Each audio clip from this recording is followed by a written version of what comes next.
Connais-tu un peuple sur Terre qui, au contact des Occidentaux, n'a jamais fini dans un bain de sang, des guerres, des génocides ou catastrophes obscures? Jusqu'à aujourd'hui, franchement, je n'en connais pas. C'est même l'ADN de l'homme occidental. On a affaire à un groupe de gens dont leur seul moyen d'existence sur Terre se justifie par la guerre, la soumission, l'esclavage d'autres peuples, par leur sentiment de puissance. C'est un fait historique et scientifique. L'homme occidental, héritier de l'empire gréco-romain, de la religion chrétienne, voire jusqu'au peuple Yamna, est un homme dont sa survie est conditionnée par le massacre, l'expropriation des terres, le génocide, les atrocités humaines et dégradantes, sinon la colonisation, l'esclavage d'autres peuples. C'est ce que nous allons voir en analysant l'échange musclé ou sinon une échange théâtral, une mascarade, une interloupe entre le tête-à-tête du président des États-Unis, Donald Trump, et le président ukrainien, Zelensky. En fait, au moment où je tourne cet audio, je ne sais pas quand est-ce que je vais publier cette vidéo parce que je n'ai pas à ma possession actuellement tout le matériel adéquat pour pouvoir sortir la vidéo convenablement. Donc, il faudra franchement beaucoup de patience. Je voulais carrément, au travers des événements qui se passent ici actuellement, faire tourner cet audio en tout cas pour pouvoir justement faire un rappel. Comme on dit, le rappel sauve l'âme. Parce que quand je me promène, enfin, quand je surfe un peu rapidement sur quelques réseaux sociaux et puis quelques discussions autour de moi, lorsque je prête l'oreille, c'est vraiment lamentable et c'est vraiment désolant de voir à quel point que beaucoup de gens sont des tocards et des ignorants sur l'analyse, je dis bien l'analyse géopolitique. Il faut faire la différence entre la géopolitique et la politique. Et pour cela, je te renvoie à une de mes vidéos dans la playlist géopolitique où j'ai très bien expliqué cette différence.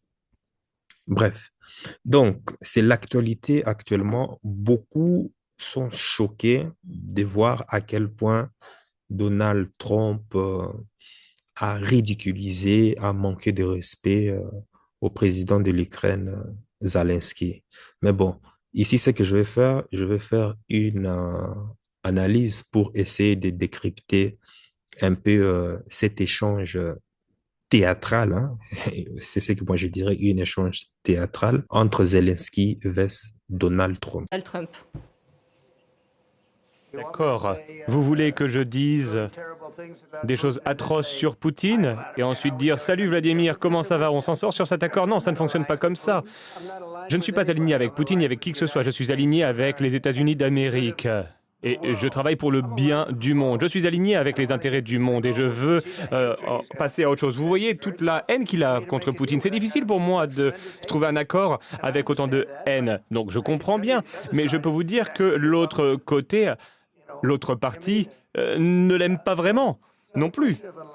Donc, sur cette question d'alignement, je dois dire que je suis aligné avec les intérêts du monde. Je veux passer à autre chose, je veux régler ce conflit. Je suis aligné avec les intérêts de l'Europe. Je veux voir si on peut réussir cet accord. Vous voulez que je sois dur? Je peux être plus dur que qui que ce soit. Je peux être tellement dur. Mais on n'aura jamais un accord comme ça. Donc voilà comment on avance. Une autre question. En gros, ici, Donald Trump explique qu'il est prêt à attaquer. Le deal était de mettre en place Zelensky à la tête de l'Ukraine et de permettre l'accès à l'OTAN. L'organisation terroriste internationale qui est l'OTAN, c'est-à-dire permettre à l'OTAN cette organisation terroriste internationale aux frontières de la Russie parce que l'Ukraine fait frontière avec la Russie. Donc, le projet d'intégrer l'Ukraine à l'OTAN, alors que Gorbatchev, l'ancien président de l'URSS, avait signé un accord avec les États-Unis d'Amérique en 1990 pour que l'OTAN n'expande pas, n'élargisse pas ses frontières aux portes de la Russie et que l'Ukraine resterait un pays neutre, ni pro-occidental, ni pro-soviétique. Car l'adhésion de l'Ukraine à l'OTAN veut dire simplement l'installation des bases militaires occidentales missiles aux portes de la Russie, ce qui est une menace grave contre la souveraineté de la Russie. Donc, la Russie n'acceptera jamais, je dis bien la Russie, elle n'acceptera jamais que l'OTAN se rapproche de ses frontières. C'était des accords qui avaient été signés entre l'ex-URSS et les États-Unis d'Amérique. Et donc, ici, ils sont partis signer, enfin, l'OTAN, hein, cette organisation terreau-terreau, ils sont partis chercher un agent de la CIA.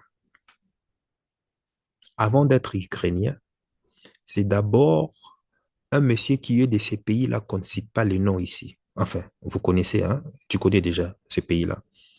Un ancien comédien qu'ils ont placé à la tête de l'Ukraine afin d'accomplir le projet du Grand Moyen-Orient, des lobbies sionistes, hein, de ces pays-là qu'on ne cite pas, qui sont amis avec les États-Unis d'Amérique.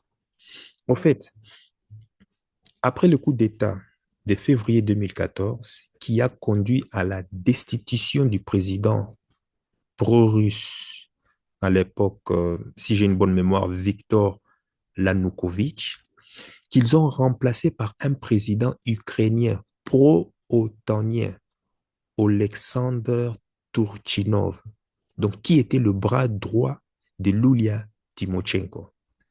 Les chefs d'orchestre de cette corruption était le sénateur John McCain des États-Unis, un pro-républicain, je crois. Et à côté de lui, il y avait le secrétaire d'État américain, une diablesse, Victoria Nuland, une pourriture de chez pourriture. Plus tard, en 2019, ils vont placer Vladimir Zelensky après des élections apparemment démocratiques. Et tu le sais, hein, à chaque fois que tu entends ces mots démocratiques ou bien un parti politique qui porte le nom, le mot démocratique, ou bien un pays qui se qualifie en étant démocratique, sache que bah, c'est de la pourriture. Sache que tout part en couille dans ces pays-là, dans cette organisation ou dans ces partis politiques. Donc voilà. Donc, pour revenir ici, lorsqu'ils ont placé Zelensky, son rôle à lui, hein, le pantin de l'OTAN, son rôle était d'ouvrir l'Ukraine à l'installation des bases militaires otaniennes offensives. Ça veut dire, naturellement, avec des missiles braqués directement vers la Russie, à sa frontière. Et voilà ce que Zelensky a fait. Or, Vladimir Poutine prévenait sans cesse qu'il faut respecter les accords de 1991 et aussi les accords de Minsk. Qu'a fait l'organisation terreau-terreau, qu'on appelle l'OTAN? Il a dit, niet, on ne veut pas. Et pour mettre fin à cette menace, la Russie a pris ses responsabilités pour intervenir dans le territoire d'Ukraine afin d'anéantir tous les missiles otaniens sur l'ensemble du territoire d'Ukraine. J'ai dit bien sur l'ensemble du territoire d'Ukraine. La Russie intervient sur tout l'ensemble du territoire ukrainien. Pourquoi? Et oui, il faut savoir, parce que sans mémoire historique, ben écoute, tu es complètement perdu. La Russie intervient pour détruire toutes les installations militaires de l'OTAN en Ukraine installées depuis 2014 et 2022. Voilà pourquoi les Russes sont intervenus.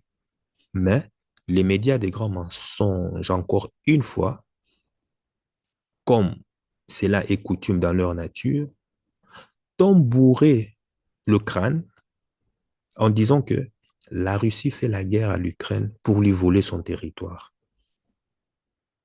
Comme toi, ton entourage, et beaucoup d'entre vous ont cru à ces balivernes et ont commencé à changer leurs photos des profils Facebook pour mettre le drapeau d'Ukraine, comme quoi vous soutenez l'Ukraine, alors que vous n'êtes que des dindons de la farce.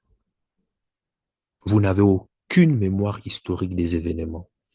Quand les médias te disent d'aller à gauche, tu cours à gauche. Quand on te dit d'aller à droite, tu vas à droite. Donc, c'est-à-dire, tu n'es qu'un pantin inéduqué. Tu as une conscience zéro. Analyse rationnelle et historique de la géopolitique, zéro, nul à chier, caca m'en veut. Tu es vraiment nul à chier. Toi et ton entourage, vous n'êtes que des vrais tocards. Oui, si tu n'es pas, écoute, si tu n'aimes pas, en tout cas, ce que je suis en train de dire, désabonne-toi, il n'y a pas de souci. En fait, je répète encore, je suis en train de tourner cet audio parce que là, actuellement, déjà, je ne suis pas en Belgique, je suis au Portugal et je n'ai pas, je n'ai pas la logistique adéquate pour pouvoir tourner une vidéo normalement. Donc, voilà pourquoi je suis en train de faire cet audio.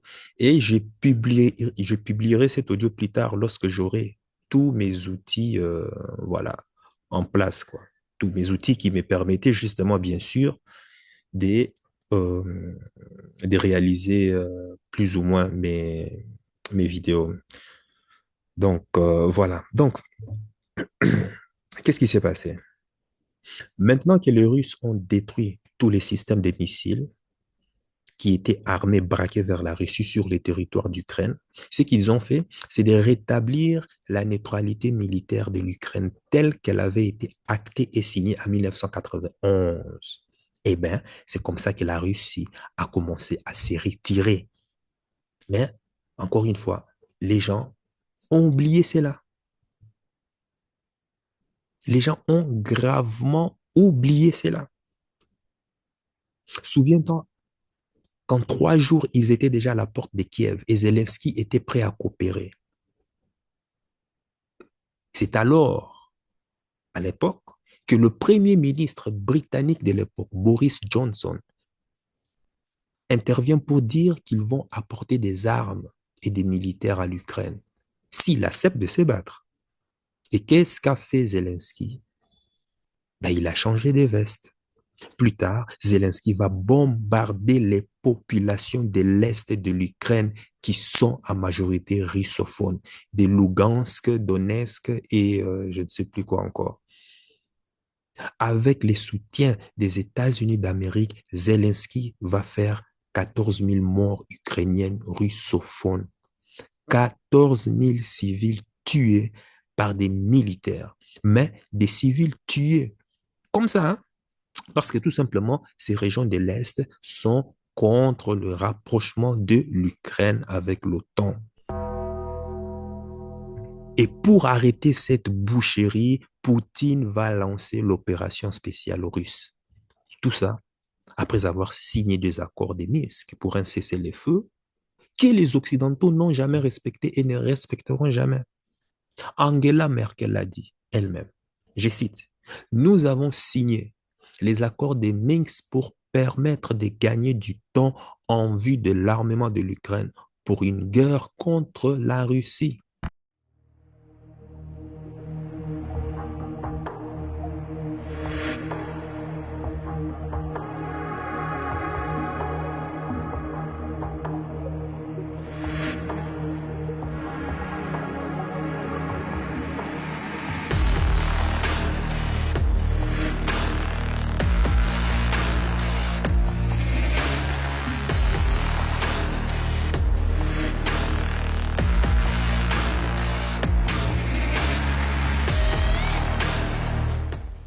These documents give Ukraine 8 years for building up army, for building up economy, and for building up global pro-Ukrainian, anti-Putin coalition.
Честно говоря, для меня это было абсолютно неожиданно. Это разочаровывает. Я, откровенно говоря, не ожидал услышать это от бывшего федерального канцлера, потому что я всегда исходил, что руководство Федеративной Республики ведет с нами себя искренне. Да, оно, конечно, на стороне Украины находилось, поддерживало Украину, но мне все-таки казалось, что руководство Федеративной Республики всегда искренне стремилось к урегулированию на принципах, о которых мы договорились и которые были достигнуты, в том числе и в рамках Минского процесса. О тех долгих годах саботажа минских договоренностей, которые предшествовали нынешней ситуации и которые активно использовались украинским режимом и западными странами, которые вскармливали этот режим для того, чтобы готовить войну против Российской Федерации, в чем сейчас откровенно признались подписанты Минских договоренностей, президент бывшей Украины Порошенко и бывшие руководители Германии и Франции, госпожа Меркель и господин Олланд. Ce n'est pas moi qui l'ai dit, c'est Angela Merkel, l'ancienne chancelière allemande. Et lui, Zelensky, il est parfaitement au courant de ça. Qui va me dire que Zelensky n'est pas au courant de ça, franchement? Les archives sont là sur Internet, les amis. Quand François Hollande, l'ancien président de la France, dit que le but, c'était d'armer l'Ukraine en vue d'une guerre contre la Russie, vas-tu me dire que Zelensky n'était pas au courant? Bonjour, Monsieur le Président. Je suis très heureux de te voir, cher François. Comment vas-tu, mon ami? Bonjour, Petro. Je vais bien mieux que, hélas, la situation en Ukraine. Je suis bien sûr tout ce que vous faites sur place et je suis heureux de pouvoir m'entretenir avec toi de la situation. Au fait, comment va-t-il, mon ordre de la liberté? J'espère que tu le portes. Oui, je le porte et je suis fier de le porter dans le contexte que nous connaissons. Mon soutien à l'Ukraine est total et je fais en sorte, partout où je peux m'exprimer, de demander que l'Ukraine puisse disposer des armements qui lui sont nécessaires. À ma connaissance, tu as rencontré Emmanuel récemment.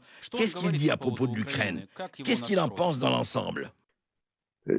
Emmanuel Macron a été longtemps dans l'idée qu'il pouvait jouer un rôle pour une négociation entre l'Ukraine et la Russie.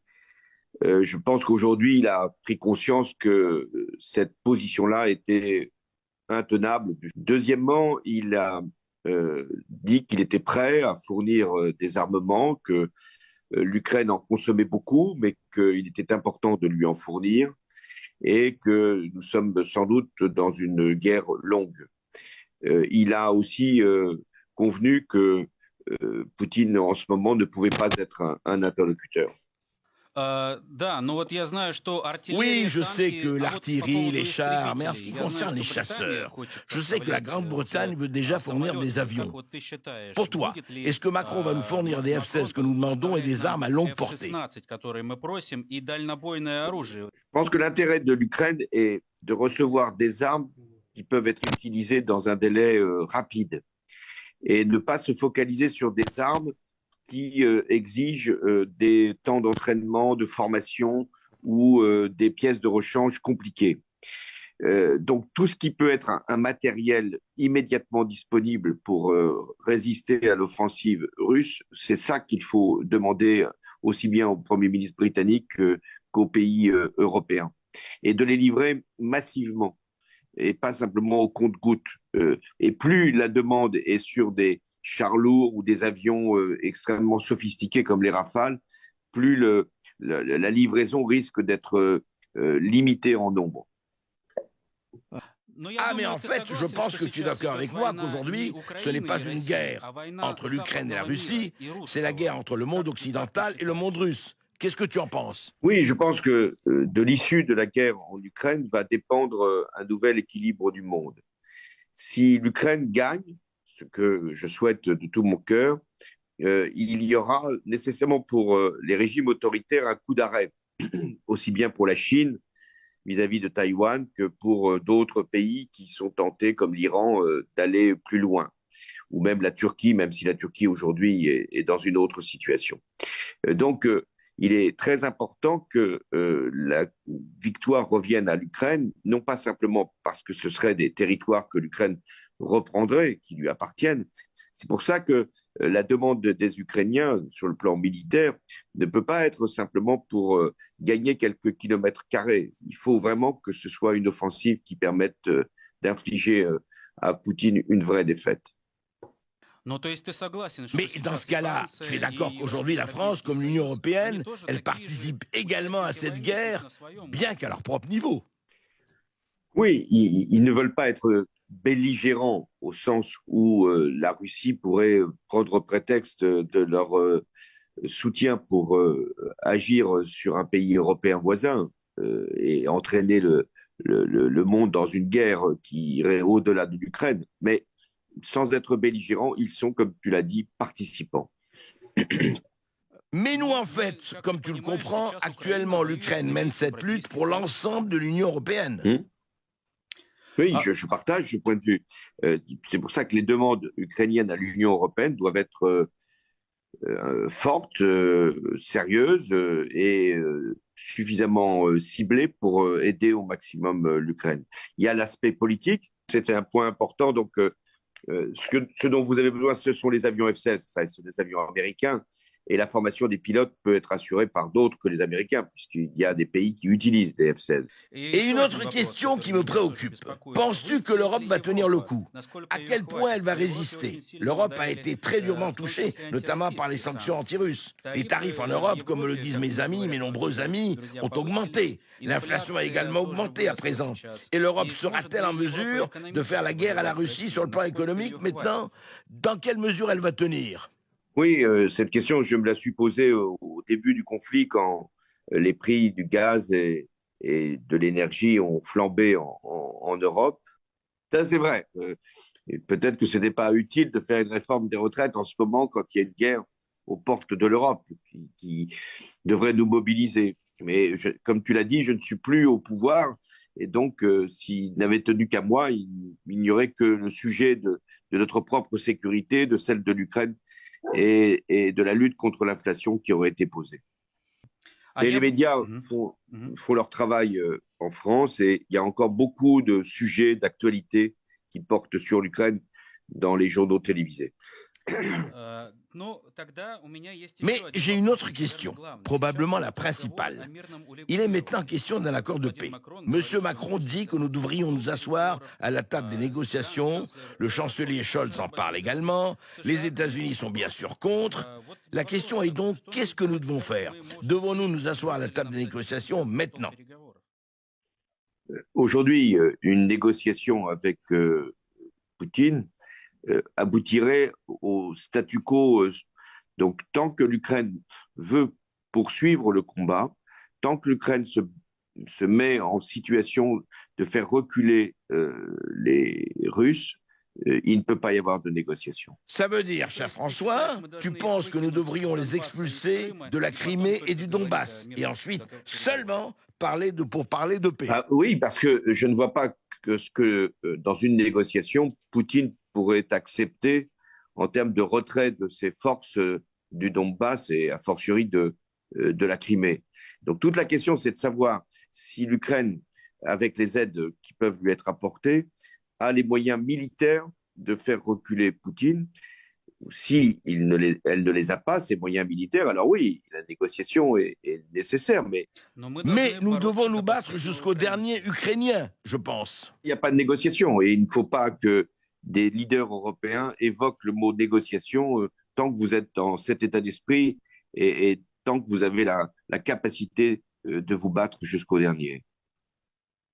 Да, по поводу мирных переговоров. Вот я буду честен сейчас. À propos des pourparlers de paix, je vais être honnête maintenant en ce moment. Les accords de Minsk étaient à l'origine désavantageux pour l'Ukraine, malheureusement. Bien sûr, nous n'aurions pas dû accepter les plans de Poutine de négocier avec les séparatistes. C'est notre faute. À Minsk, comme tu t'en souviens, nous n'étions pas autorisés à dormir ou à manger. Et nous avons signé ces accords. C'était une torture. Et toi-même, tu te rappelles, tu me persuadais de les signer et Angela disait aussi que ce serait mieux. Eh bien, on peut voir où ça nous a emmenés. Oui, même si dans les accords de Minsk, il y avait l'affirmation de l'intégrité territoriale de l'Ukraine et du contrôle de la frontière qui devait être rétabli. Mais tu as raison, nous nous sommes enlisés après Minsk. C'est la faute, hélas, de l'absence de pression suffisante du camp européen sur Poutine pour qu'il puisse y avoir le retour à l'intégrité territoriale et la fin du séparatisme. Et puis, il y avait les difficultés propres à l'Ukraine que tu as connues, d'une difficulté d'avoir une majorité sur un certain nombre de textes. Et ça, je pense que ça a aussi été utilisé par Poutine, alors que l'Ukraine n'était pas responsable. Oui, mais si tu t'en souviens, il fallait d'abord parler aux séparatistes, se mettre d'accord sur des élections, puis organiser les élections, et enfin reprendre la frontière. Nous aurions dû insister pour que nous reprenions la frontière d'abord, et ensuite organisions les élections. Malheureusement, on a eu tort sur ce point, et Poutine en a profité. Bon, alors donc, la solution pour l'instant, elle est militaire, elle n'est pas diplomatique. Eh bien, moi je pense que tu es d'accord avec moi. Quand nous avons signé les accords de Minsk, nous savions que la guerre était inévitable, mais nous avons eu besoin de nous préparer pendant toutes ces années, de renforcer notre armée afin d'être prêts à cette guerre. Et les accords de Minsk nous ont donné du temps pour équiper l'armée, et Angela Merkel l'a déclaré récemment. Oui, elle a eu raison de le dire, parce que il y avait l'idée que c'était Poutine qui avait voulu gagner du temps. Non, c'est nous qui voulions gagner du temps pour permettre à l'Ukraine de se rétablir, de renforcer ses moyens militaires. Et c'est pour ça qu'il faut défendre la négociation de Minsk, dans laquelle tu as joué un rôle très important. Il faut la défendre parce que c'est précisément pendant ces 7 ans qu'il y a eu pour l'Ukraine des moyens de se renforcer. Et c'est là que Poutine s'est trompé, c'est qu'il a sous-estimé la capacité des Ukrainiens et leur résistance. Moi-même, j'aurais sans doute à venir en Ukraine un moment ou un autre, mais pour l'instant, je pense que c'est à vous de faire en sorte de nous défendre, parce que c'est vous qui nous défendez aujourd'hui. Je vais juste, excuse-moi François, juste aborder quelques autres brefs sujets. Je peux dire que la seule chose où nous avons réussi à dépasser Poutine, à part les accords de Minsk, c'est l'année 2013, lorsque nous avons réussi à chasser Yanukovych et à faire entrer l'Ukraine dans l'Union européenne. Oui, je pense que tu as joué un rôle très important à ce moment-là. Je me souviens encore quand tu es venu à l'Élysée avec Bernard-Henri Lévy et que tu étais accompagné par Klitschko. Et c'était au tout début du processus. Et si vous n'aviez pas été là, il n'y aurait pas eu Biden, il n'y aurait pas eu la victoire que vous avez obtenue en chassant Yanukovych. Donc, ce rôle historique qui a été le tien est très important à rappeler. Très bien, Président. Merci pour cette conversation. Je te souhaite le meilleur. Reste en contact et bien sûr, je t'attends à Kiev. C'est plus ou moins sûr là-bas maintenant. Bah, écoute, ça sera avec plaisir que je me rendrai auprès de toi et auprès des autorités ukrainiennes pour vous témoigner de mon amitié et avec toi de mon meilleur souvenir de tout ce que nous avons fait ensemble. Merci, Petro, et à bientôt à Kiev et j'espère un jour à Paris. Et l'USAID, on lui présente comme ces pays-là qu'on ne cite pas, mais ukrainiens. Hein? Ce pays-là dont on ne cite pas, mais ukrainiens. Peut-être qu'il se sent plus de ces pays-là que ukrainiens. Et c'est ce qui explique qu'il n'en a rien à foutre de la vie d'Ukrainien parce que son but est d'accomplir le projet du Grand Moyen-Orient orchestré par les pays là dont on ne cite pas et les États-Unis d'Amérique. Ce n'est pas parce qu'une personne parle ukrainienne qu'il se sent ukrainien. Tous les milliards de dollars que les États-Unis d'Amérique ont versés pour sponsoriser cette guerre, je suis sûr qu'il a déjà planqué 10 à 15% de cet argent dans un paradis fiscal. Qu'est-ce qui me fait dire ça? Oui, je sais qu'il y a certains qui sont toujours un peu débutatifs. Hein. Ah ben justement, c'est l'histoire. Dans ce genre de scénario, à chaque fois, leur plan ne fonctionne pas comme prévu. Ben, les impérialistes vont se débarrasser de lui en lui désignant comme responsable de tous ces Ukrainiens massacrés. Et ils vont lui faire porter le chapeau de détournement des fonds du contribuable américain. Ils vont scruter tous ses comptes bancaires offshore et les procès vont commencer. C'est là qu'ils vont finir avec lui. Mais les vrais pilotes de cette guerre, eux, vont se la couler douce dans des plages paradisiaques. Ils vont se faire oublier des médias. Et hop, on n'entendra plus parler d'eux jusqu'au jour où ils réouvriront les dossiers, en tout cas du projet Grand Moyen-Orient, avec un autre dindon de la farce qui sera mis au devant de la scène pour contribuer encore à la pérennité de ce projet sinistre. Ça, ce sont les faits historiques. Rien de nouveau sous le soleil. Qui entend encore parler de Barack Obama? Entends-tu encore parler de George Bush ou de Colin Powell, le secrétaire d'État américain qui a menti publiquement à l'ONU en montrant un flacon contenant soi-disant des débris radioactifs que l'Irak prétendument produisait? Pourquoi on n'a pas jugé George Bush, Hillary Clinton, Sarkozy, Barack Obama, Cameron, je ne sais pas qui, l'ex-ministre britannique, pour la mort de Kadhafi? Où sont-ils passés? Pendant ces temps, Barack Obama, c'est la coule douce. Hein? Maintenant, les commanditaires de ces projets sinistres génocidaires sont actuellement face à un dilemme. Un grand problème, je dirais. C'est-à-dire une très grande équation.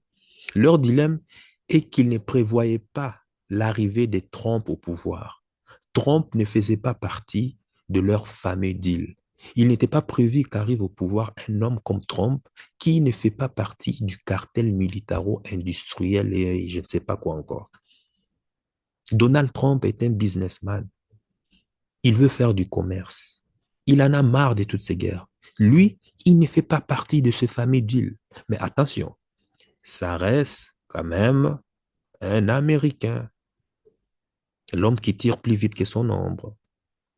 Parce qu'il porte en lui l'ADN de la mort.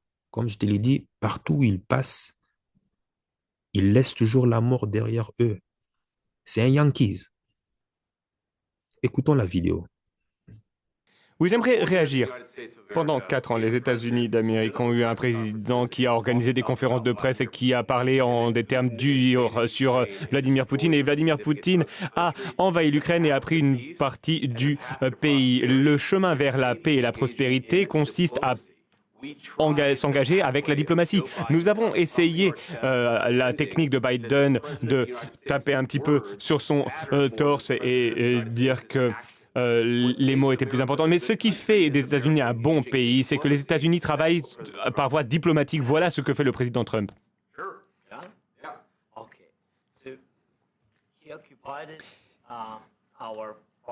Il occupe de grands territoires sur l'Ukraine, dans l'est de l'Ukraine et la Crimée. Vladimir Poutine a envahi la Crimée en 2014.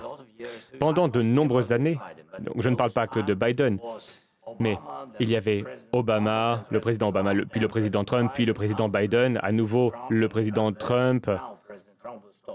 Et nous espérons que le président Trump arrêtera cette guerre. Mais en 2014, personne n'a arrêté Poutine. Il a tout simplement occupé la Crimée. Il a tué des personnes. Vous savez, en 2015, en 2014. Mais je n'étais pas là. Oui, mais en 2014 jusqu'à 2022, la situation était la même. C'est-à-dire qu'il y a des personnes qui sont mortes. Personne ne l'a arrêté. Nous avons échangé avec lui, nous avons échangé en bilatéral à de nombreuses reprises. Et avec lui, nous avons signé, comme en 2019, j'ai signé avec lui un accord. J'ai signé avec lui, avec Emmanuel Macron et Angela Merkel, nous avons signé un cessez-le-feu. Et tout le monde m'a dit que nous avons signé, hein, c'était écrit. Mais après ça, il a brisé le cessez-le-feu. Il a tué nos concitoyens. Il n'a pas échangé de prisonniers. Pourtant, nous avions signé un accord sur l'échange de prisonniers, mais il n'a pas respecté le contrat. De quel type de diplomatie parlez-vous, JD? Que signifiez-vous? Je parle d'une diplomatie qui peut mettre un terme à la destruction de votre pays. Monsieur le Président, avec tout le respect que je vous dois, je pense que ce n'est pas respectueux de venir à la Maison-Blanche et de dire ça aux médias. Vous forcez des personnes à aller sur la ligne de front. Vous devriez remercier le président Trump de mettre un terme à ce conflit. Mais vous devriez voir le conflit.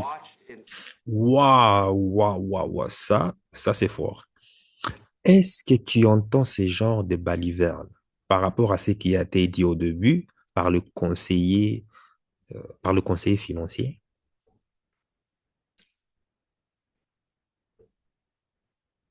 Écoute, fais une pause ici et dis-moi maintenant l'arnaque qui est racontée ici.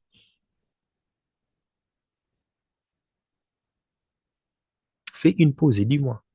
Fais une pause sur cette vidéo ou cet audio que tu es en train d'attendre. Dis-moi, quelle est l'arnaque que tu entends ici?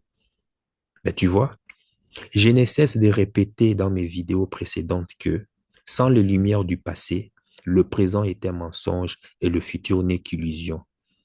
Si toi aussi tu as prétendu que la manière dont il est traité est mal, ou que la manière dont les faits sont exposés montre que Zelensky a raison, cela veut dire que toi aussi, tu es un gros bêta, un gros connard, un gros nulard.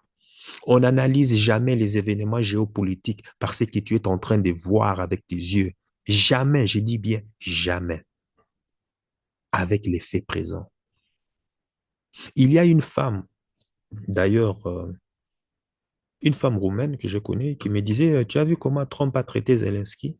C'est quoi cette impolitesse? Trump est arrogant, miche machin, miche par là. Il se prend pour qui, lui?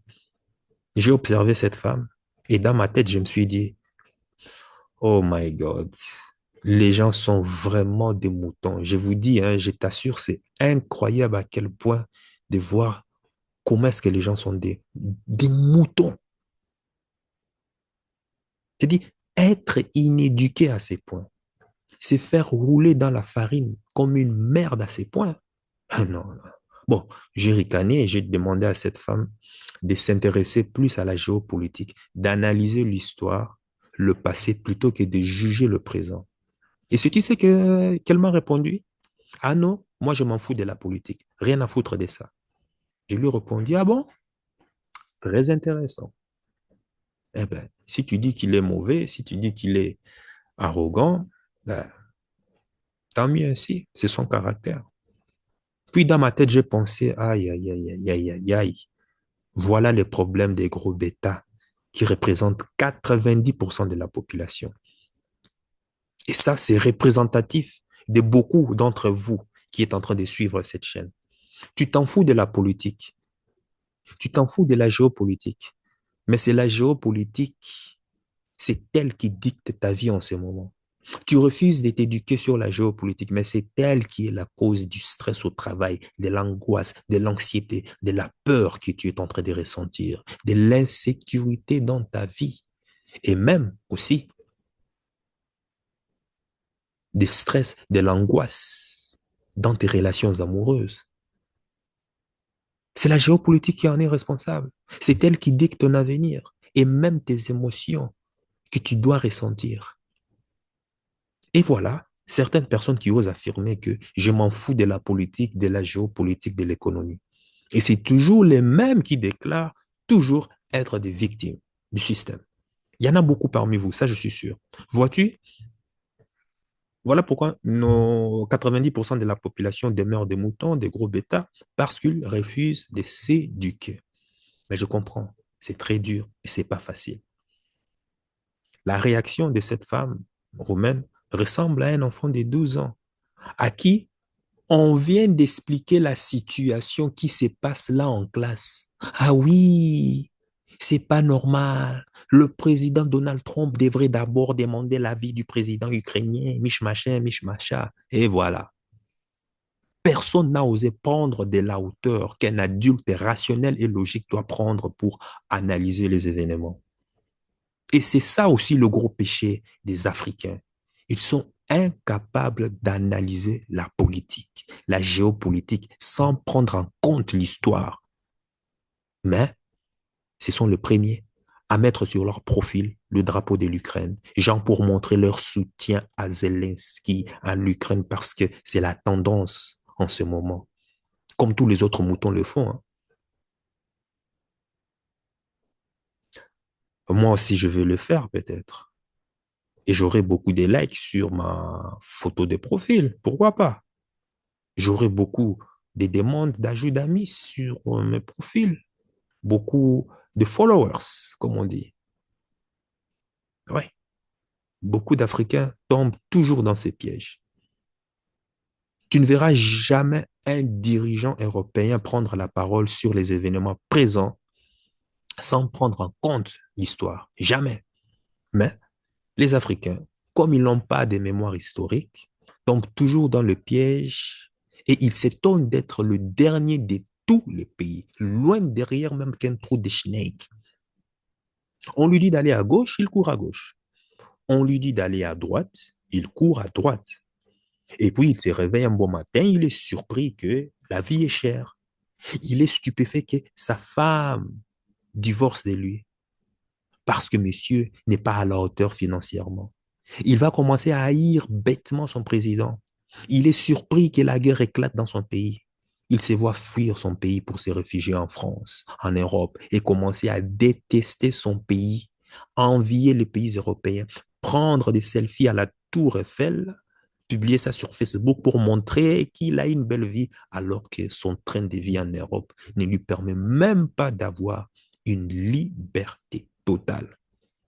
En gros, un esclave du système, sans menottes, à qui on permet de circuler dans l'enclos de temps en temps, ne sachant pas qu'il est simplement un pion des décisions géopolitiques que les élites ont mis en place. C'est ça l'Africain. Ça, c'est triste. L'Africain juge les événements politiques sur un espace de temps très court. Voilà ce que j'appelle un tocard.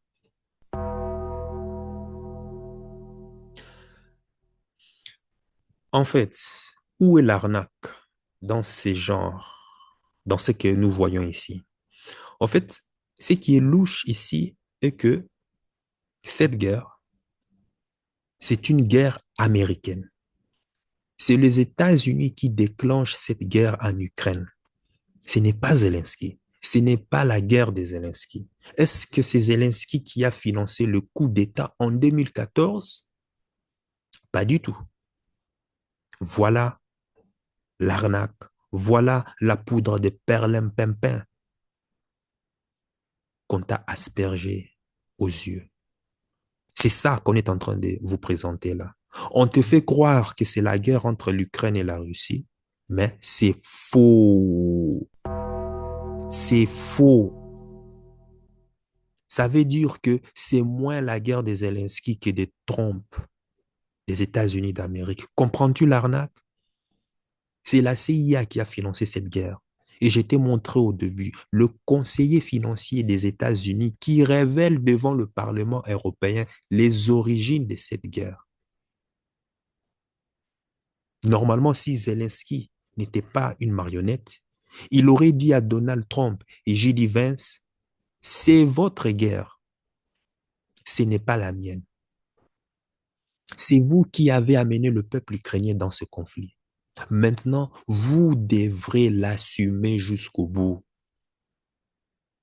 Pourquoi est-ce que Zelensky ne leur dit pas ça? Parce qu'il fait partie du complot. Tout ce que tu vois là dans cette interview, c'est un jeu. C'est de la poudre de perlimpinpin qu'on t'a jeté aux yeux. Ce qu'ils font là, c'est du pur cinéma. C'est une pièce de théâtre en mondiovision. Est-ce que Zelensky était au pouvoir en 2014? Dis-moi dans le commentaire. Non. Qui a financé le coup d'État en Ukraine? On a tous entendu ce que le conseiller financier a déclaré. La presse même en a parlé. On a les États-Unis d'Amérique, la Grande-Bretagne, l'Allemagne et la France. Voilà les 4 pays qui sont à l'origine de cette guerre. Ce qui se passe en Ukraine est exactement ce qui s'est fait en Côte d'Ivoire, en République centrafricaine, en République désorientée du Congo, oh, désolé, la RDC, en Somalie, dans les pays de l'AES. C'est exactement ce qui est en train de se passer. Donc, ce sont les mêmes qui financent les terroristes pour déstabiliser l'Afrique. Rien de nouveau sous le soleil encore. Hein. Moi, je n'invente rien ici. Hein. Par exemple, le massacre de Tinzaouaten. Qui a financé et armé les terroristes d'Ukraine pour massacrer les militaires maliens et russes? Ben, c'est l'Occident. Qui d'autre? Analyse toi-même. Si Zelensky était un chef d'État au sens propre du terme, il rappellerait devant les caméras, devant Donald Trump, que cette guerre a été financée, armée, soutenue par les États-Unis d'Amérique depuis 2014. Il dirait même que c'est avec votre pays que le coup d'État en Ukraine a eu lieu. S'il était neutre et qu'il ne faisait pas partie du cartel, c'est ça qu'il dirait. Va lire la presse, cher ami. Aujourd'hui, on sait que c'est la CIA qui a déclenché le coup d'État en 2014. Maintenant, si tu penses que je me trompe, dis-le-moi dans l'espace commentaire, il n'y a pas de souci. S'il est neutre, pourquoi ne rappelle-t-il pas cela à Trump? En plus, le représentant de la CIA est juste assis à côté de J.D. Vance, le vice-président des États-Unis d'Amérique. Les faits historiques sont là. Pourquoi Zelensky ne le met pas sur la table? Au lieu de ça, il nous fait de la comédie, il s'est fait ridiculiser. S'il était neutre, il rappellerait à Trump que l'Ukraine a perdu plus d'1 million de personnes. Nous sommes tous responsables ici. Et vous, de tout ce qui vous importe, c'est de récupérer vos milliards de dollars. Alors que nous sommes tous responsables ici. Et la vie des millions d'Ukrainiennes, femmes, hommes, enfants qui sont morts, ne valent rien pour vous. Tout ce qui vous intéresse, ce sont seulement les milliards, alors qu'il y a des femmes, hommes, enfants qui meurent tous les jours. Voilà comment on emporte un duel public face à un mégalomane comme Donald Trump. Et du coup, faire chuter sa cote de popularité et baisser son ego.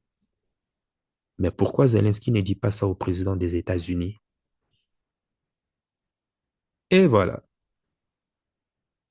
parce qu'il est complice. Donc, ce que tu vois est simplement une pièce de théâtre.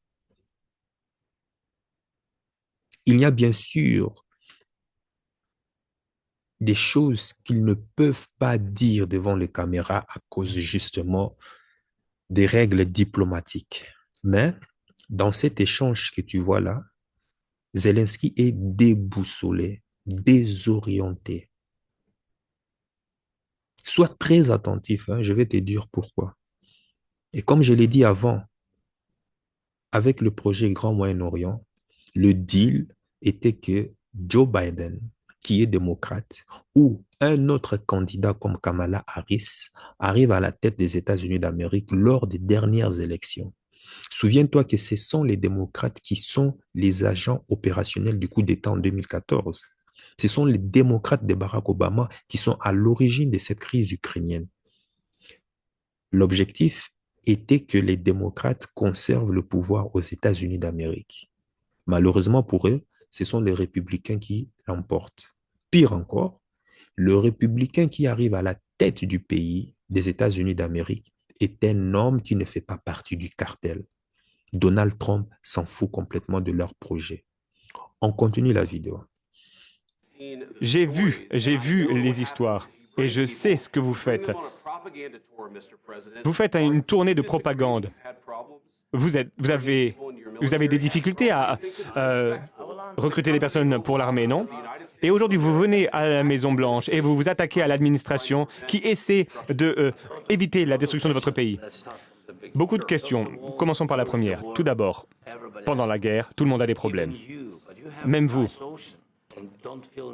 Et vous avez un océan entre la guerre et vous, mais vous allez ressentir l'impact. Vous ne savez pas ça. Non, ne nous dites pas ce que nous allons ressentir. Nous essayons de régler un problème. Ne nous dites pas ce que l'on va ressentir comme effet. Non, vous n'êtes pas en position de nous dire ça. C'est la première chose. Vous n'êtes pas du tout en position de dicter ce que nous allons ressentir ou les impacts que nous allons ressentir. Nous allons nous sentir très très bien. Nous allons nous sentir forts. Vous allez vous sentir influencé. Vous n'êtes pas en position pour le moment de dire quoi que ce soit.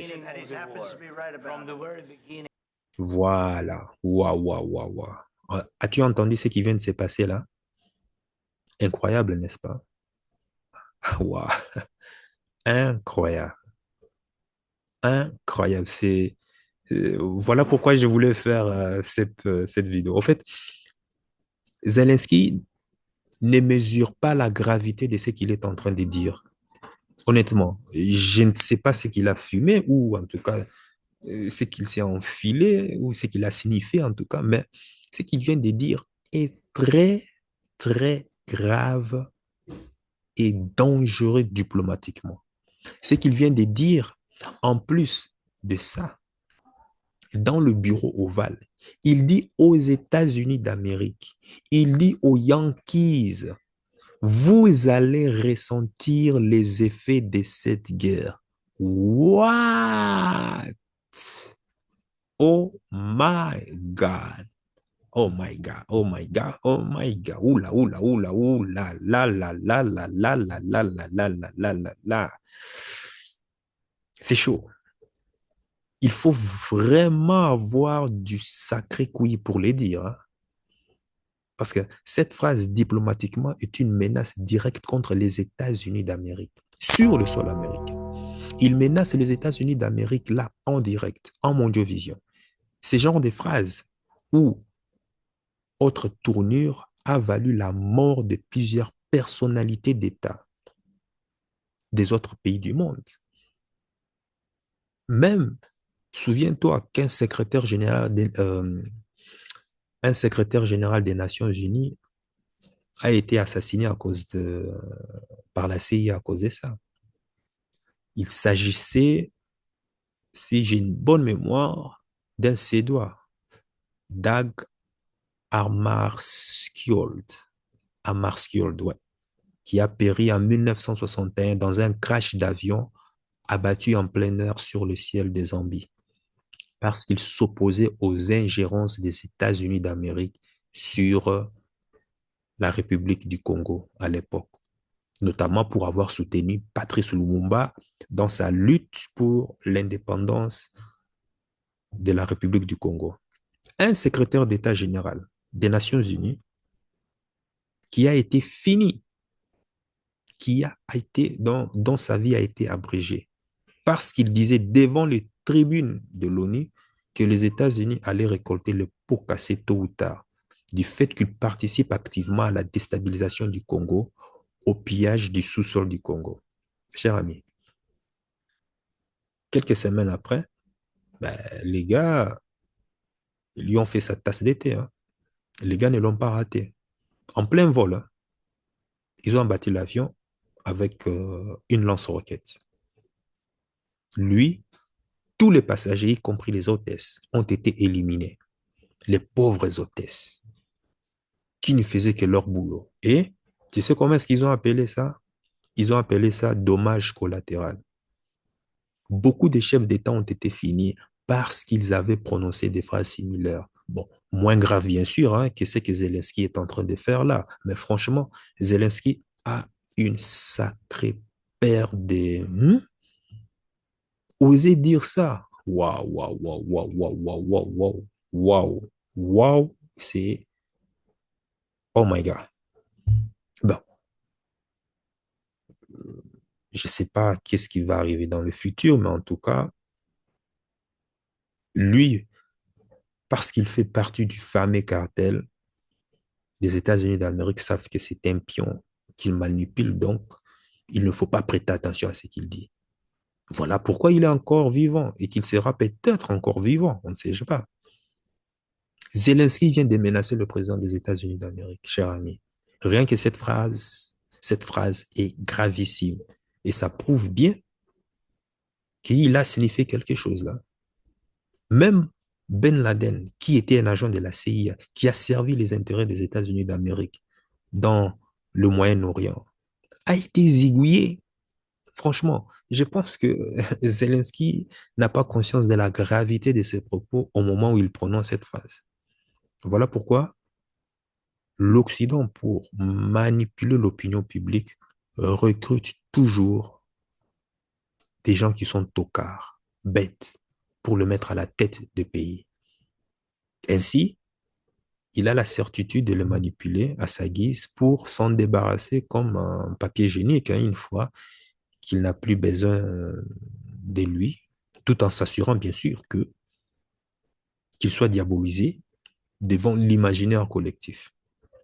Tout le monde ici connaît déjà le refrain de la chanson des médias des grands chemins. En fait,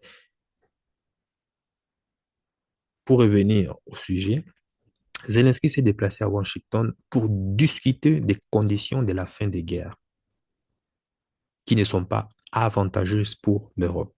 Voilà pourquoi il est là-bas. Alors, quelles sont ces conditions? Au fait, Zelensky, après la défaite du camp Kamala Harris, Donald Trump a fait savoir qu'il ne financerait plus la poursuite, la continuité de la guerre en Ukraine. Même pendant la campagne présidentielle, Donald Trump a fait savoir qu'il ne financerait plus la guerre en Ukraine. Et tu sais comment Zelensky a réagi à cela?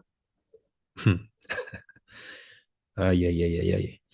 Zelensky, pour inciter Donald Trump à continuer le financement de la guerre en Ukraine, Zelensky a proposé à Donald Trump, en échange d'armement et de renseignements, il lui a proposé des minerais stratégiques qui sont dans le sous-sol ukrainien, les terres rares. C'est Zelensky qui met le secteur minier de l'Ukraine sur la table parce que lui, il veut continuer la guerre pour le profit du complexe industriel militaire. C'est Zelensky qui propose à Trump le secteur minier ukrainien contre de l'armement et des renseignements. Mais va voir ce que les médias des grands chemins sont en train de raconter. Va voir le narratif des médias des grands chemins.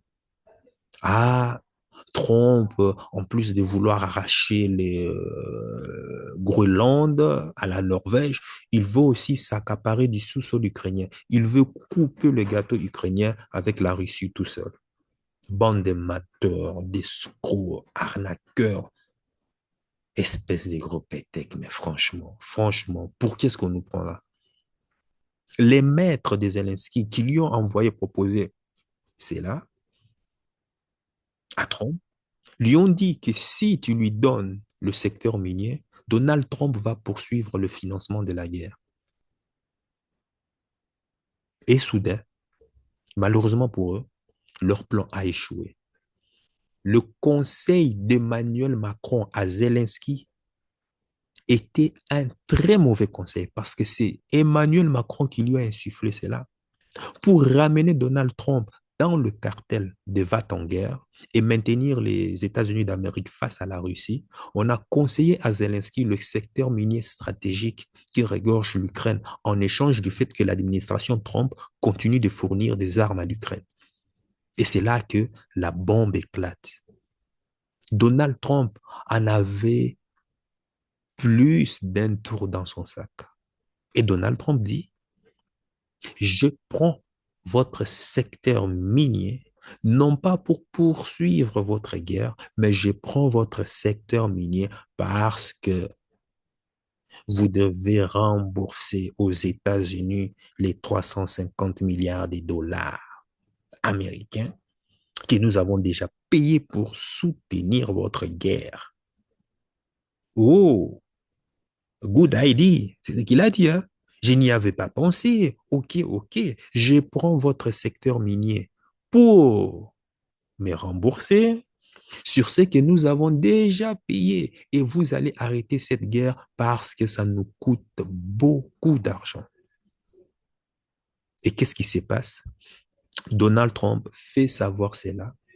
Emmanuel Macron panique, court vite à la Maison-Blanche et Donald Trump lui envoie se faire bouler, lui envoie se faire paître. Emmanuel Macron n'ayant pas obtenu ce qu'il voulait, qu'est-ce qu'il fait? Le Premier ministre britannique court à son tour pour implorer Donald Trump de s'allier au projet de leur cartel et de continuer la guerre. Et Donald Trump lui répond, est-ce que vous pensez que vous serez capable d'affronter la Russie tout seul? Les vidéos sont là, les amis. Les vidéos sont là. Donald Trump a sorti cela en pleine conférence de presse. Il a dit cela au Premier ministre britannique. Et suite à cela, quelques jours après, c'est Zelensky qui a couru, qui a sprinté à la Maison-Blanche pour ça. En fait, pour se faire encore plus ridiculiser. Donc, selon moi, et ça n'engage que moi, sur ce que je vois là présentement, en fait, Donald Trump non seulement va finir la guerre, enfin, ce n'est pas Donald Trump qui va finir la guerre, c'est-à-dire la seule personne qui est capable de mettre fin à cette guerre, c'est Vladimir Poutine. Oui, parce que maintenant, c'est l'homme imbattable. C'est l'homme tout-puissant en ce moment. Donald Trump, comme c'est un mégalomane, il ne fera que profiter pour essayer de sauver sa peau face aux médias, face aux influences, justement, dire que c'est moi qui ai contribué. Donc, Donald Trump va négocier avec la Russie. Il va s'accaparer des terres rares ukrainiennes, des minerais stratégiques pour se faire rembourser. Attention, hein, il se peut que je me trompe, hein, mais n'oublions pas que Donald Trump est un armeur lock. Il porte en lui l'ADN de la mort. Il se peut qu'il finance encore la guerre. Il se peut qu'il continue encore cette guerre. Bref, hein, il faut toujours rester prudent. Je ne suis pas Madame Irma, hein, donc voilà. Maintenant, les Européens en front uni ne sont pas d'accord, mais leurs partenaires américains ne veulent pas marcher avec eux. En apparence, pour sauver leur face, ils nous sortent des débilités comme quoi l'Union européenne seule va soutenir l'Ukraine. La France a l'armement nucléaire. Oh, pardon. la dissuasion nucléaire pour mettre la Russie à terre, comme le rappelait bien Bruno Le Maire, le ministre de l'effondrement économique. Lol, quoi. Mais, cher ami, il y a un bémol. C'est vrai, la France a des ogives nucléaires. La France va faire tourner ses centrales nucléaires. C'est bien, mais, elle n'a plus accès à la matière première gratuite du Niger, l'uranium. Ah oui, elle n'a plus accès à cela. Comment va-t-elle faire? Comment va-t-elle faire? Comment va-t-elle faire pour faire tourner tous ces réacteurs nucléaires? Ah oui, peut-être démonter les missiles pour faire tourner le nucléaire civil. Ah, bof, on verra. Il faut qu'il y ait un expert ici pour m'éclairer en bas. De toute façon, il n'y a plus d'uranium et l'accès à l'uranium pour les pays occidentaux s'est durci, c'est devenu compliqué. Ensuite, l'Union européenne bombe le torse en se vantant qu'elle va créer une dissuasion nucléaire. On va envoyer les militaires. Mais ils oublient que il y a un GPS américain, il y a un GPS russe, il y a un GPS chinois, il y a un GPS indien, il y a un GPS nord-coréen. Donc, pour que l'Union européenne commence à créer une force militaire, il va falloir qu'elle mette en place un système de communication type GPS qui soit suffisamment efficace pour qu'elle se serve pour guider les missiles. Ce n'est pas leur fameux, comment ils appellent ça? Euh, Leur fameux Galiléo qui va faire cela. L'Union européenne n'a pas un système satellitaire qui leur permettront de faire mouvoir leur armée et même de guider le système des missiles. En gros, ils n'ont pas des yeux pour affronter directement la Russie. Deuxième gros problème, les 27 pays de l'Union européenne n'ont aucune matière première. Ils n'ont pas d'énergie, ils n'ont pas de gaz, ils n'ont pas de pétrole. Comment vont-ils affronter la Russie? Même la Turquie, l'Arabie saoudite déteste les dirigeants européens. Mais bon, diplomatie oblige, on fait semblant de nouer des partenariats. Ben, comment fait-on alors? Peut-être faire tourner les éoliennes. Enfin, moi, je ne suis pas expert hein, sur ce plan. Mais même avec les éoliennes, ils ont besoin du gaz. Mais l'Union européenne n'a pas de gaz. Ah, ça, c'est compliqué. Hein? Troisième gros problème. Au moins 80% des puces électroniques consommées en Union européenne sont importées. Bah, qu'est-ce que cela veut dire? Tiens, peut-être vas-tu me dire, mais qu'est-ce que tu veux dire par là? Ah oui, ça veut dire que l'Union européenne n'a pas de processeur. Elle n'a rien, nada, zéro. Tout vient de Chine et de Taïwan. Voilà pourquoi tu entends souvent que l'Union européenne est en train de soutenir Taïwan contre, soi-disant, Chine le méchant. C'est la Chine qui est la méchante, la sorcière. Comme je l'ai toujours dit, souviens-toi, lorsque tu entends les médias des grands chemins détester une personne, détester un pays, ça veut dire que ce pays-là ou cette personne-là est une bonne personne, est un bon pays. Quand l'Union européenne va à gauche, toi vas à droite. Quand ils vont à droite, toi vas à gauche. Souviens-toi toujours de cela. En plus de ça, il est fort probable que Donald Trump va nécessairement abandonner le dossier Taïwan, source de tensions avec la Chine. En gros, c'est quoi l'Union européenne aujourd'hui? Une union des pays profondément pauvres, arriérés technologiquement car rien n'a progressé depuis les années 70. Ils n'ont aucune matière première. Et cela montre que c'est un cartel des pays qui a toujours vécu par le pillage des autres nations du monde qui ont des matières premières comme l'Afrique. L'Afrique aujourd'hui leur dit stop au pillage qui conduit au génocide, viol des femmes, exode des populations, appauvrissement de la population. L'Afrique dit stop. Et c'est comme ça que tu vois que la France est en train de se faire éjecter dans plusieurs pays africains. En fait, l'armée française, hein, l'armée de cette organisation terreau-terreau, hein, qui est l'OTAN, en Asie, c'est pareil. Les pays africains leur disent stop. Les Asiatiques n'oublient jamais l'histoire.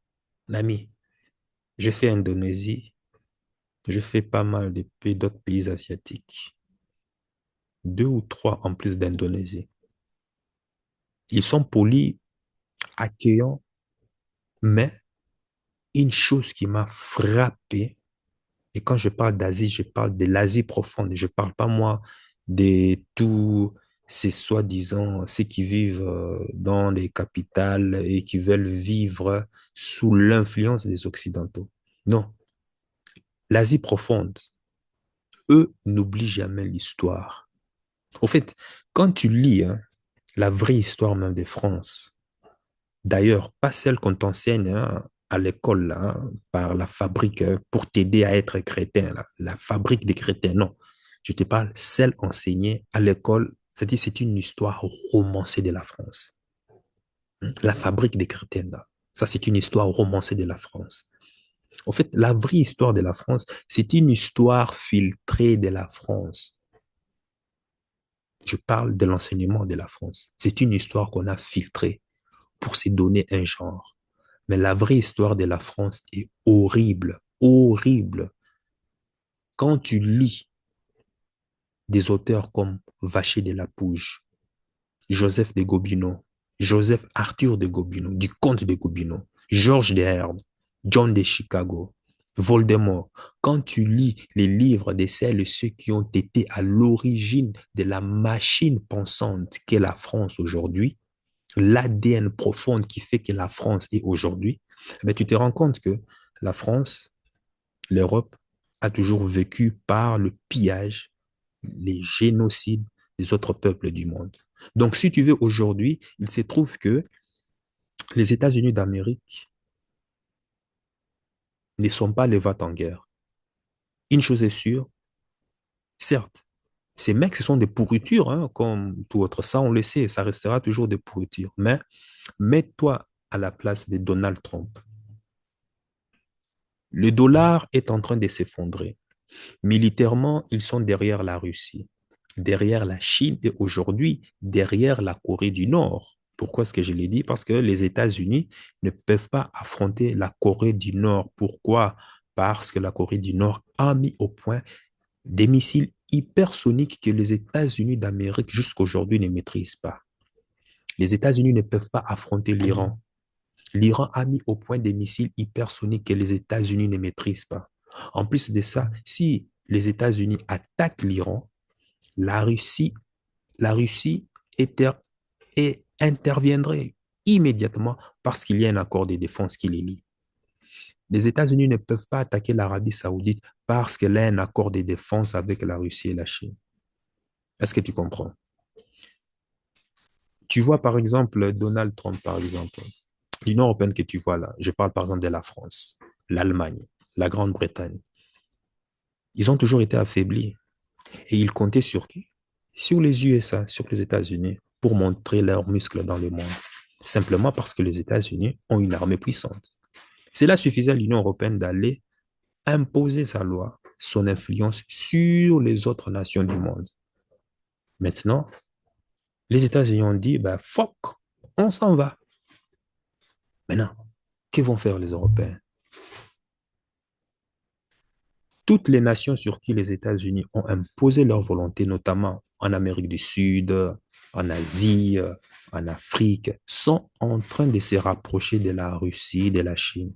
La preuve, regarde le vote à l'ONU des pays contre les vats en guerre et les pays neutres.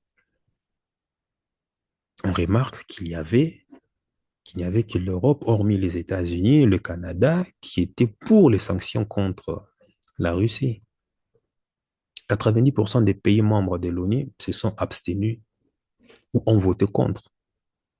Même les médias des grands chemins ont titré «L'Occident est isolé du reste du monde». Les images sont là. Tu peux regarder. Et d'ailleurs, Google est ton ami. Tu peux aller jeter un coup d'œil sur le titre. L'Occident est isolé du reste du monde. En plus de ça, le combien 960 ou je ne sais pas 1160, je ne sais pas encore, bases militaires américaines à travers le monde ne servent plus à rien. D'autant plus qu'il suffit d'un missile orichnique de Poutine qui a une vitesse de je ne sais plus quoi. Comment est-ce qu'on dit ça? 14 kilomètres par seconde? Mais les amis, 14 kilomètres par seconde. Indétectable par les radars et les satellites. Les satellites américains l'ont détecté 1 heure après la frappe. Donc, il faut arrêter de suivre les médias des grands chemins qui abrutissent vos crânes en essayant de minimiser les autres et par le même temps, c'est donner un sentiment de puissance. Donc, ce qui fait que ben, les États-Unis d'Amérique se rendent compte qu'ils ont perdu sur tous les tableaux. Militairement, géopolitiquement, avec les BRICS, monétaire, parce que le dollar est en train de s'effondrer, euh, culturel aussi, parce que aucun peuple sur Terre ne supporte l'arrogance des Amerlocs. Ben, que penses-tu que les États-Unis vont essayer de faire? As-tu vu, par exemple, la réunion à Riyad, en Arabie Saoudite? Penses-tu que c'était pourquoi? As-tu déjà vu une réunion où les Américains arrivent avec le secrétaire à la défense, le directeur de la CIA, le directeur du FBI et 2 ou 3 généraux du Pentagone en même temps, en Arabie Saoudite, en même temps. En fait,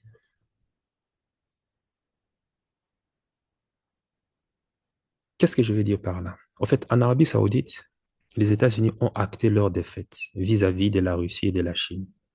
C'est ça la symbolique. Mais, OK, diplomatie oblige, on va colorer les apparences. Les États-Unis ont acté leur défaite. Maintenant, qu'essaye de faire Donald Trump en tant que président des États-Unis? Ben, il essaye de sauver les États-Unis d'Amérique. Pour sauver les États-Unis d'Amérique, il faut quitter la bande de cartels de l'Union européenne. Parce que l'Union européenne, qu'est-ce qu'elle a apporté aux États-Unis? Qu'est-ce que l'Europe détient comme actif stratégique qui ferait dire aux États-Unis de rester avec l'Union européenne et de poursuivre leur projet suicidaire? Ben, dis-le moi dans les commentaires, il ne faut pas me regarder comme ça. Dites-moi ça dans les commentaires.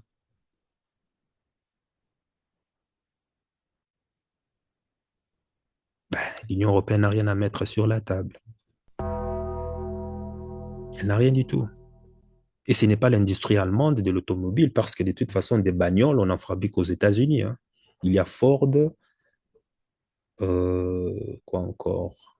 General Motors, Mustang, bref, je ne sais pas.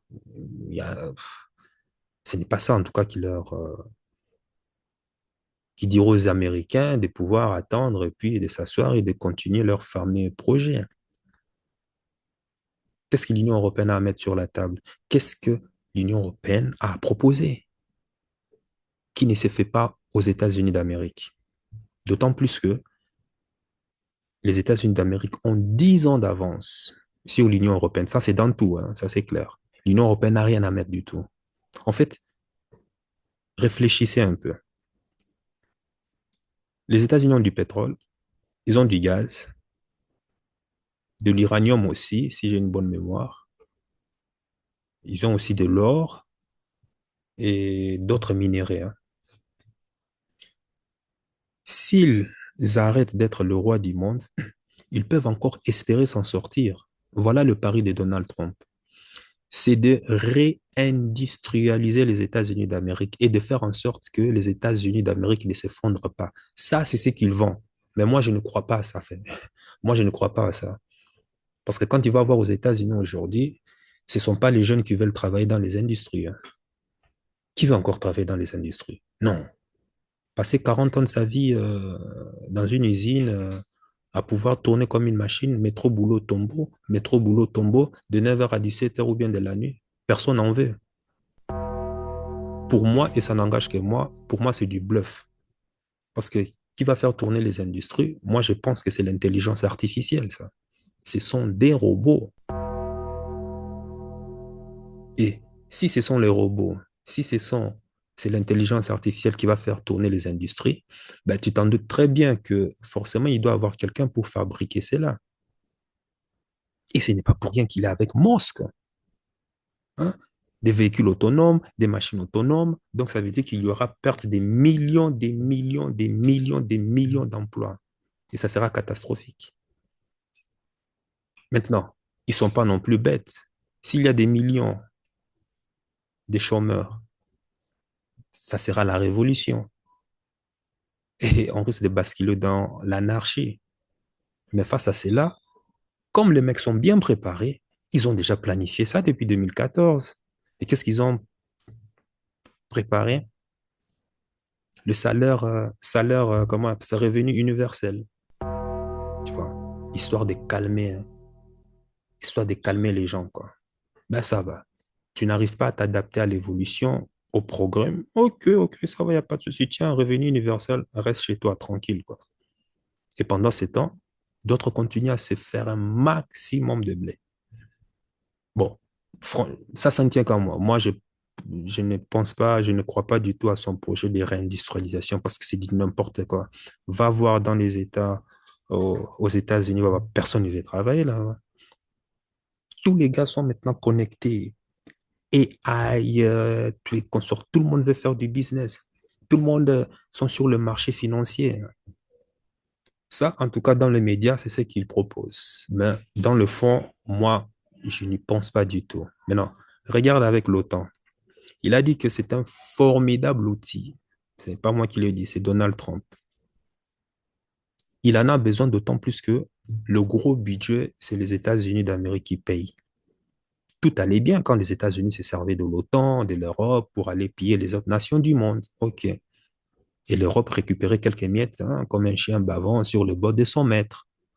Aujourd'hui, l'OTAN ne peut plus faire cela. La Russie est trop puissante. La Russie, à elle seule, est en train de combattre tous les pays de l'OTAN en Ukraine. Et elle a déjà vaincu. Donc, Donald Trump ne peut plus compter sur le banditisme international, qui est l'ADN même des États-Unis d'Amérique. Ça, il faut le préciser. Ça, c'est fini. Donc, Donald Trump est arrivé. Il a dit que cette époque-là, finito. Oui. Alors, les Européens, eux, sont totalement déboussolés.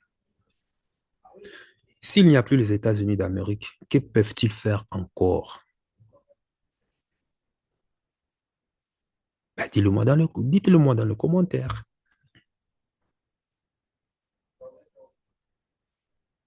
Ce qu'on voit à Riyad, en Arabie Saoudite, et comment dirais-je? Je dirais la sonnette, l'alarme, non, la sonnerie du glas qui annonce la fin d'une époque. Pour parler de paix en Ukraine sans les Européens, c'est du jamais vu, ça. Donc, on assiste à la fin de l'Europe. Les États-Unis d'Amérique se débarrassent de sa béquille, qui est l'Union européenne de 27 pays. Que vont-ils faire maintenant, les États-Unis? Donald Trump a dit que on va faire des deals. C'est le mot de Donald Trump. Il a dit à Emmanuel Macron, s'il y a moyen de faire des deals avec Vladimir Poutine, je le ferai parce que la Russie a des matières premières qui m'intéressent.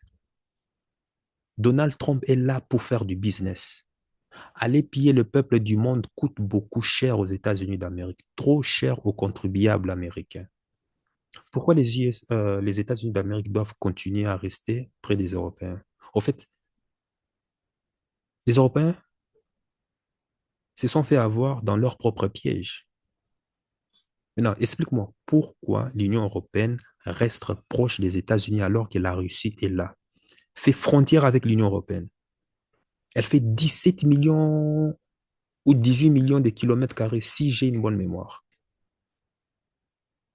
Elle est bourrée de matières premières qui aideraient facilement l'Union européenne à se réindustrialiser. Pourquoi l'Union européenne s'accroche toujours aux États-Unis d'Amérique et pas à la Russie? C'est tout simplement parce que les États-Unis les leur ont empêché. On se souvient, l'Union européenne est un vassal des États-Unis d'Amérique. Voilà le gros problème. Et ça depuis De Gaulle, depuis la guerre froide. Et d'ailleurs même, je dirais même depuis les deux guerres interethniques. De la même manière que les pays comme le Sénégal, la Côte d'Ivoire sont le nègre des salons de la France, c'est la même manière que la France est la chambre à coucher des États-Unis d'Amérique. Macron bosse pour les USA. Il ne faut pas oublier l'histoire. Comme j'ai dit, sans, sans l'histoire, sans les lumières du passé, le présent est un mensonge. Macron, il fait partie des Rothschild. Il a bossé pour les Rothschild. Ce sont les Rothschild qui ont financé sa campagne. Souviens-toi que Macron, comme les Olaf Scholz, François Hollande, Ursula von der Leyen, le président du Canada, Trudeau, Ousmane Sonko, Alain Juppé, Bill Clinton, il y en a du tout. Ils font tous partie des programmes Young Leaders, French Americans. C'est une fondation. Toute la classe politique européenne bosse pour les États-Unis d'Amérique. Maintenant, si les États-Unis d'Amérique les lâchent, ils récupèrent toute l'industrie allemande exactement comme à la fin des deux guerres interethniques européennes. On voit, qu'est-ce qu'on voit? L'état chaotique, par exemple, de Volkswagen aujourd'hui qui licencie quoi? 15 000 travailleurs. Du jamais vu. La toute première fois dans l'histoire. 15 000 travailleurs. VW. Ça, c'est du jamais vu depuis sa création. VW n'a jamais fait de plan social depuis, je ne sais pas quoi, 100 ans, 90 ans. Et tout d'un coup, 3 usines ferment comme ça. Boum. En plus de ça, les États-Unis se sont assis et ont réfléchi. OK, la Chine nous a baisé avec la mondialisation. Désolé du terme. Hein. Les dollars est attaqué. Et militairement, bah, nous sommes en retard. Bah, que fait-on encore avec l'Union européenne? On n'a plus aucun intérêt d'être avec eux si on veut survivre. Voilà maintenant que les États-Unis d'Amérique sont en train de négocier avec la Russie. Et je te rappelle que les États-Unis d'Amérique n'ont pas signé pour la Cour pénale internationale. Hein. Par contre, l'Union européenne poursuit Poutine à la CPI. Il y a un mandat d'arrêt toujours valide, un mandat d'arrêt international contre Vladimir Poutine, initié par l'Union européenne. Donc, ça veut dire que en ayant fait cela, en fait, l'Union européenne s'est tiré une balle sur sa jambe. Parce que ces mandats d'arrêt international contre Vladimir Poutine ne permettent pas aux dirigeants européens de rencontrer Vladimir Poutine. Ça veut dire qu'ils se sont eux-mêmes interdits de rattraper la situation quand on perd le contrôle de son jeu. Et pendant ces temps, que font les USA? Des traîtres. Les États-Unis d'Amérique sont libres de discuter avec Vladimir Poutine. Au fait, l'Union européenne s'est jetée dans une prison. C'est-à-dire, elle a fermé la grille, a tout condamné et a jeté la clé dans l'océan, en fait. Voilà comment ils se sont maintenant coincés. C'est-à-dire, là, tu as Vladimir Poutine qui attend Donald Trump vienne se mettre à genoux et proposer le deal, quoi, en quelque sorte. Mais devant les médias, on sait tous que Donald Trump, c'est un mégalomane. Hein? Donc voilà, il va essayer toujours de vendre une apparence, toujours, ben voilà, c'est moi qui contrôle la situation, mais alors que non. On voit que les États-Unis, eux, vont rester dans le jeu international en renforçant son image en apparence de puissant, toujours, hein, des Greatest America, America Great. Ils vont essayer de redresser l'économie des États-Unis. Ils vont fermer les dossiers Taïwan pour arrêter d'emmerder la Chine. Ils vont arrêter de menacer l'Iran, bien que pour le moment, on voit que Donald Trump a dû envoyer une lettre pour essayer de... Tout ça, ce sont des apparences. ils vont probablement, enfin, ce n'est pas eux qui vont stopper la guerre, hein. C'est Poutine qui a le dernier mot. Mais en tout cas, c'est probable. Ils vont négocier, ils vont influencer, bref, ils vont aller défendre leurs intérêts, même en Afrique, hein. Et tout ça sans tenir compte de l'Union européenne. Voilà les enjeux qui se déroulent là. Donc, maintenant, si tu es malin, ben, c'est maintenant qu'il faut essayer de prendre des très grandes décisions difficiles, hein, cher ami, parce que par tous les moyens, parce que je sais que ça va arriver d'ici là, il faut prendre vraiment des décisions rationnelles et difficiles, parce que ça risque d'être Sodome et Gomorrhe. Maintenant que les États-Unis vont se retrouver en récession, nous sommes là dans le 32e mois de récession de l'économie française. D'après toi, si tu as consulté l'histoire, que va-t-il se passer maintenant? Que l'Union européenne va se retrouver isolée? Dans le commentaire. Mais en fait, ce qui va arriver est que c'est probable. J'espère que je me trompe. En tout cas, j'espère me tromper en tout cas. Ce qui va arriver, c'est que une guerre civile risquerait d'éclater. Il va avoir la chasse aux sorcières, à celles et à ceux qui ont mené l'Union européenne dans cette situation. Hommes, femmes, politiques, journalistes, sportifs, artistes, influenceurs qui ont contribué au projet des pays va en guerre. La montée en puissance des extrémistes et les prémices de cette tendance se voient déjà. Partout en Europe, les partis d'extrême droite sont au pouvoir, ça c'est clair. Donc, il y a cet instinct primaire des Européens qui vont commencer à renaître, cet ADN de la barbarie, l'ADN des sangs, du massacre va ressurgir. Et donc, maintenant, il va y avoir des antagonistes entre les Italiens, les Allemands, les Français contre les Espagnols, ainsi de suite, les Polonais contre les Hongrois et vice-versa. Tout ça va renaître. Et si tu suis cette chaîne, et j'espère pour toi en tout cas, que tes valises seront déjà faites. Ça sera comme dans le film Mad Max. Et comme je l'ai dit, en tout cas, j'espère me tromper en tout cas. Et pendant ces temps, que les États-Unis, enfin, pendant ce temps que l'Europe va se faire déchirer en interne, que feront les États-Unis? Ils vont se rendre invisibles. Ils vont se faire oublier de la scène internationale. Ils vont recommencer à faire du business avec les Russes, les Chinois, l'Inde. Les États-Unis vont se faire oublier. Enfin, ils vont faire oublier qu'ils étaient à la tête de massacres en Ukraine et dans bien d'autres pays du monde. Voilà ce qui se joue. Zelensky, lui, il vient là dans le bureau Val, soit il joue dans la pièce, enfin, il est en train de nous jouer une pièce théâtrale, soit il fait ce que eux lui demandent de faire en tout cas. Mais il faut comprendre que lui, il fait ce qu'on lui demande de faire. Maintenant, ça va se terminer comment? C'est là la question.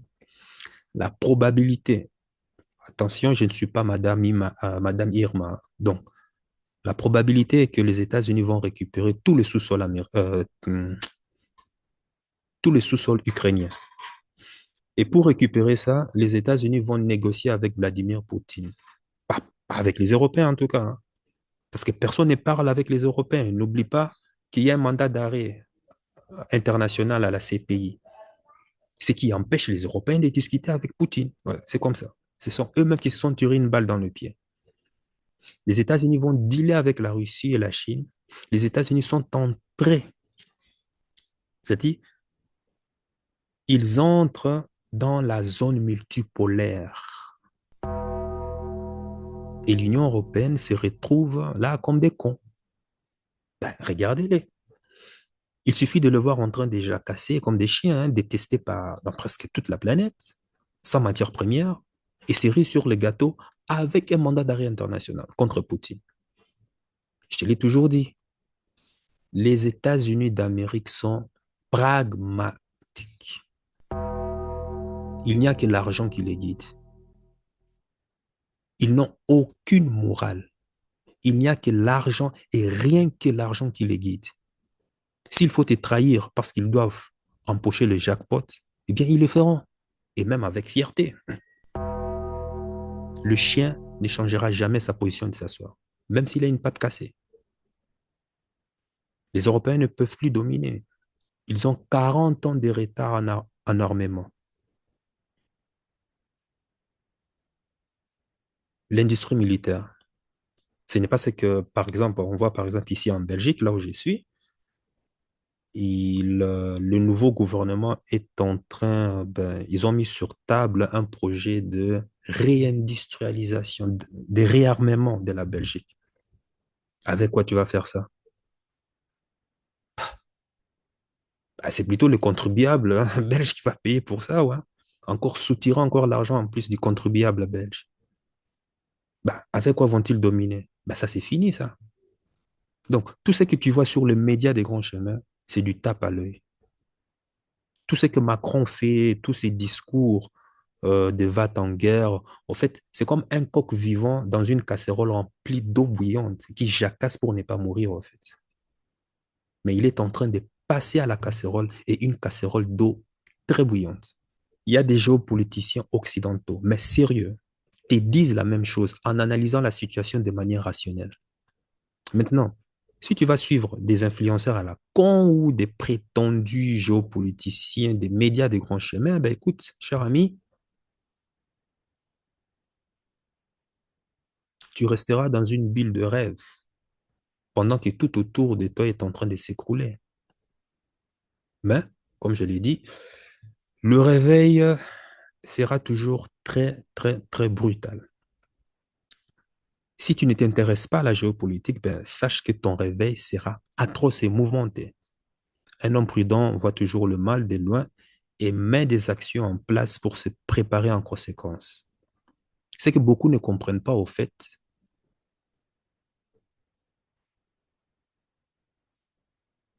Les Occidentaux ont dominé le monde économiquement parce que militairement, ils étaient avancés. Il n'y a que ça. La puissance militaire te donne l'avantage d'imposer au reste du monde tout ce que tu veux.